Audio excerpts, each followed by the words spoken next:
नहीं, सबसे पहले मैं एक बात बहुत अच्छे से क्लियर करना चाहता हूँ कि ये डायग्नोसिस ऐप नहीं है, ये एक स्क्रीनिंग ऐप है। जो लोग स्वस्थ हैं या जिनको कम लक्षण हैं वो अपना डाटा डाल के चेक कर सकते हैं कि उनको किस बीमारी की होने की संभावना है और उनको कौन कौन से टेस्ट कराने चाहिए। ये ऐप टेस्ट नहीं करता, टेस्ट कराना तो आपको अस्पताल ही जाना होगा, बट ये उन लोगों में एक अवेयरनेस करता है कि उनको कौन कौन से टेस्ट कराने की ज़रूरत है, किस किस अंग के टेस्ट कराने की ज़रूरत है और उनको कहाँ जाना चाहिए जहाँ ये टेस्ट उपलब्ध हो पाए। तो ये अवेयरनेस के लिए है और एक समग्र जानकारी उपलब्ध कराने के लिए है कि एक व्यक्ति को यदि एक या एक से ज़्यादा यदि कोई व्यसन है या कोई प्रॉब्लम है या हाइपरटेंशन है तो उनको किस तरह की कौन सी जांच कहाँ पे करानी होगी। तो ये एक स्क्रीनिंग ऐप है जो कि आपको अवेयरनेस देता है, आपको एक रिकमेंडेशन की लिस्ट देता है, एक PDF रिपोर्ट जनरेट करके देता है कि आपको किस तरह के टेस्ट आपको कराने हैं ताकि बीमारी पकड़ में आए। कहाँ से ये उपलब्ध हो पाएगी लोगों को? इसका बहुत सिंपल तरीका है कि एक QR कोड हमने लॉन्च किया है, माननीय प्रधानाचार्य महोदय ने अभी इसका अनावरण किया है।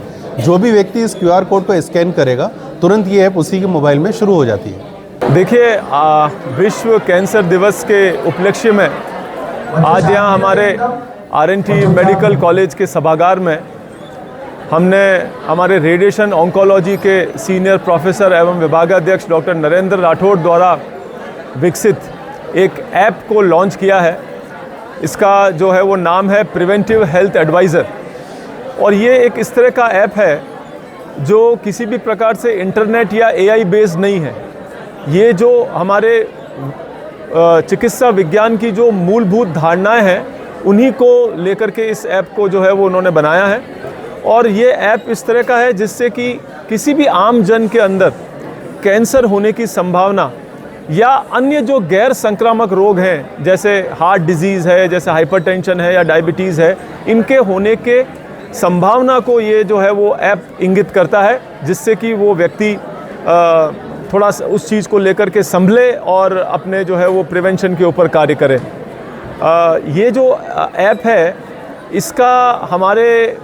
इस आदिवासी बहुल्य एरिया में भी एक बहुत बड़ा जो है वो योगदान मैं समझता हूँ कि इसका होगा, क्योंकि दूर दराज के गांवों में भी हमारे यहाँ जैसे मार्बल का खनन बहुत होता है, इसी प्रकार से मार्बल प्रोसेसिंग वगैरह,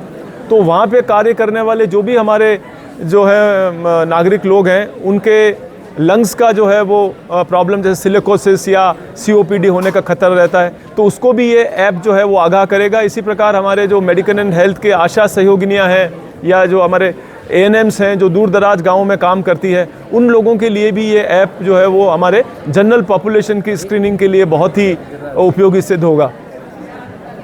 ये AI चैट इसमें आपने लिखा है कि LLM और AI चैट बोर्ड नहीं है, तो इसका क्या मतलब है? थोड़ा सा देखिए, इसको इस तरह से आप समझें कि एक तो ये इंटरनेट पे नहीं चलता है,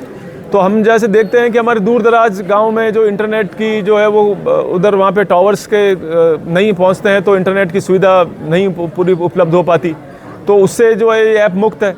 दूसरा, ये AI जनरेटेड चीज़, मतलब आप इसको इस तरह समझें कि AI जो है हमारा आर्टिफिशियल इंटेलिजेंस वो रिप्रोड्यूसेबल नहीं होता है। कई बार आप एक ही अगर जो है वो डेटा अगर उसमें डालेंगे तो कई बार अलग अलग रिजल्ट्स भी आते हैं जो भ्रामक हो सकते हैं। तो ये न तो AI बेस्ड है, न ये इंटरनेट बेस्ड है। ये जो हमारे गाइडलाइंस हैं, जो हमारे WHO की गाइडलाइंस हैं, हमारे एसोसिएशंस की जो प्रिवेंशन की गाइडलाइंस हैं, ये उससे बेस्ड है।